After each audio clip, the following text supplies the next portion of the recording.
देखिए parallel vectors का concept बहुत सिंपल है, यहां पर आपको क्रॉस प्रोडक्ट का यूज नहीं करना है। देखिए पैरेलल वेक्टर्स में अगर आप थोड़ा सा लॉजिक लगाएं तो क्या चीज है, दो वेक्टर्स अगर पैरेलल हैं तो उनकी डायरेक्शन तो ऑलरेडी इक्वल है। वेक्टर के पास दो ही चीजें हैं, एक डायरेक्शन एक मैग्नीट्यूड, बस किस चीज का डिफरेंस है दोनों में, केवल लेंथ का डिफरेंस है। अगर दो वेक्टर पैरेलल हैं तो डायरेक्शन तो पहले से सेम है, बस केवल उनकी लेंथ का ही तो डिफरेंस है, और लेंथ का डिफरेंस किसी कांस्टेंट से मल्टीप्लाई करके इक्वल किया जा सकता है, वो तो मिटाया जा सकता है, तो कोई प्रॉब्लम वाली बात नहीं। तो सिंपल लॉजिक ये कहता है कि अगर दो वेक्टर्स पैरेलल हैं, अगर ए वेक्टर पैरेलल है बी वेक्टर के, तो ए वेक्टर होगा लैम्डा टाइम्स बी, और इसको आप ऐसा भी लिख सकते हैं कि बी वेक्टर होगा लैम्डा टाइम्स ए। कोई प्रॉब्लम नहीं है, लैम्डा क्या है, कोई भी रियल नंबर एक्सेप्ट जीरो। ठीक, क्लियर। तो जब भी दो वेक्टर पैरेलल होंगे आपको यही बात यूज करनी है और कुछ नहीं यूज करना, ना क्रॉस ना कुछ और। ठीक है, दो वेक्टर पैरेलल हैं तो A vector equals to lambda times B, एक वेक्टर दूसरे वेक्टर का लैम्डा टाइम्स स्केलर टाइम्स हो जाएगा। इसी कंसेप्ट पे कई बार जेईई में क्वेश्चन पूछा गया है, और ये देखिए बहुत बढ़िया क्वेश्चन है, इसी साल 2025 में आया था और बिल्कुल इसी कॉन्सेप्ट के ऊपर है। आपको डी वेक्टर को एज्यूम करने की बिल्कुल जरूरत नहीं है। कई जगह क्या करते हैं, डी वेक्टर को एक्स आई वाई जे जेड के ले लेते हैं, ऐसा नहीं करना। अब देखिए कंडीशन क्या दी गई है हमको, हमें दिया गया है कि B vector cross D vector किसके बराबर है, C vector cross D vector.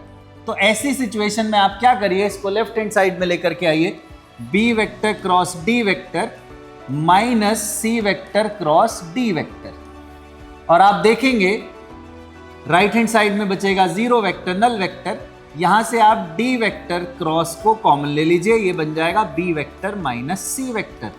देखिए जैसे क्रॉस प्रोडक्ट डिस्ट्रीब्यूट कर सकता है प्लस और माइनस के साइन के ऊपर, वैसे ही बाहर भी आ सकता है, कॉमन भी आ सकता है। अब अगर आप देखें दो वेक्टर का जो क्रॉस प्रोडक्ट है वो नल वेक्टर है, तो दो वेक्टर का क्रॉस प्रोडक्ट नल वेक्टर है, तो तीन कंडीशन निकलती है।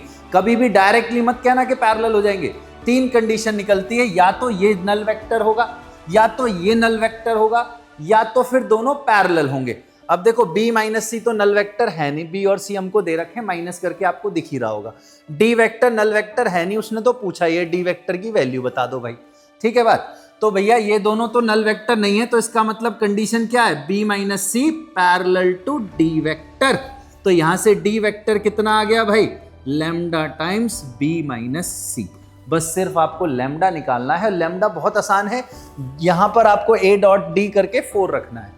बहुत ही सिंपल क्वेश्चन था, देखिए आराम से सॉल्व हो गया। b माइनस सी आप इजीली कर सकते हैं, और लैम्डा टाइम्स करके ये d की वैल्यू आ जाएगी। b माइनस सी कितना आ गया, आई कैप, ये कितना आ गया -2j, ये आ गया प्लस के। सिंपल है। अब इसका a के साथ डॉट करना है, इक्वल्स टू 4 दिया हुआ है, डॉट प्रोडक्ट बहुत इजी है, आपको लैम्डा मिल जाएगा, लैम्डा मिलते आपको d मिल गया। ठीक है, पूरा क्वेश्चन मैं नहीं कर रहा, आप आराम से कर सकते हैं, बस ये लॉजिक को समझिए कैसे मैंने इसको क्रैक किया। इसके ऊपर बहुत बार क्वेश्चन पूछा गया, लगभग हर बार ही पूछ लेते हैं। डी वेक्टर को कभी भी एज्यूम नहीं करना, बहुत लेंदी कैलकुलेशन हो जाएगी, आपको पैरेलल वाली कंडीशन को ही यूज करना है, और ऐसे कॉमन लेकर के आपको कंडीशन डिड्यूस करनी है। चलिए मिलते हैं आपसे नेक्स्ट वीडियो में।